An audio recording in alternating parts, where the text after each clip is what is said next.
Hello friends, welcome to రుచి వంటిల్లు. ఈరోజు మనం చికెన్ ఫ్రై చాలా టేస్టీగా ఎలా తయారు చేసుకోవాలో చూద్దాము.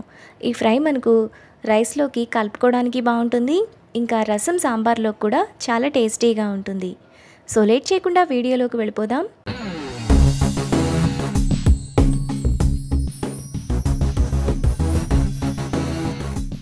ముందుగా చికెన్ ఫ్రై చేసుకోవడానికి స్టవ్ మీద ప్యాన్ పెట్టుకొని 2 టేబుల్ స్పూన్లు ఆయిల్ వేసుకోవాలి.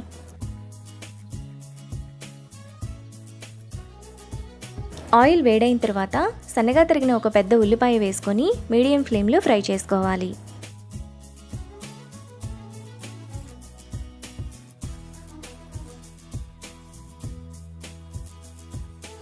ఉల్లిపాయ ఈ విధంగా వేగాక అందులో 1 టేబుల్ స్పూన్ అల్లం వెల్లుల్లి పేస్ట్ వేసుకొని పచ్చివాసనంతా పోయేంత వరకు ఫ్రై చేసుకోవాలి.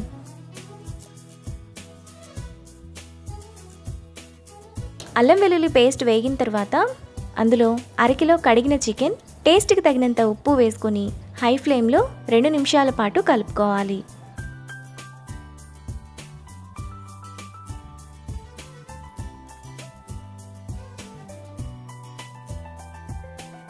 ఇలా కలుపుకున్న తర్వాత మూత పెట్టి మధ్య మధ్యలో కలుపుతూ చికెన్ను ఉడకనివ్వాలి.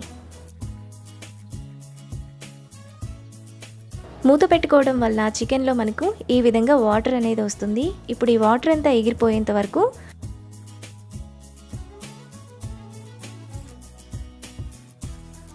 మనకు చికెన్లోని వాటర్ అంతా ఎగిరిపోయినప్పుడు అందులో 2 కట్ చేసుకున్న మీడియం సైజ్ టమాటా వేసుకొని టమాటా కూడా మెత్తగా అయ్యేంత వరకు కలుపుకోవాలి.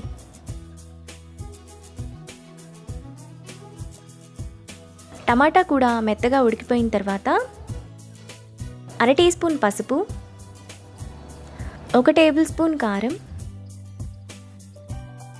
1 table spoon garam masala, 1 table spoon ధనియాల పొడి వేసుకొని మీడియం టు హై ఫ్లేమ్లో మరో నిమిషం పాటు కలుపుకోవాలి.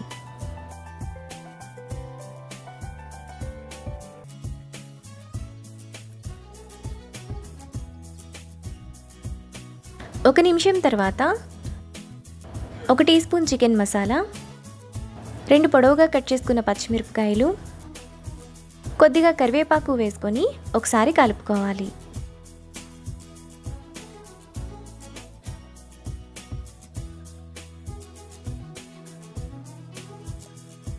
ఇలా కలుపుకున్నాక లాస్ట్లో అరగట్ట కొత్తిమీర తరుగు వేసుకొని కలుపుకోవాలి.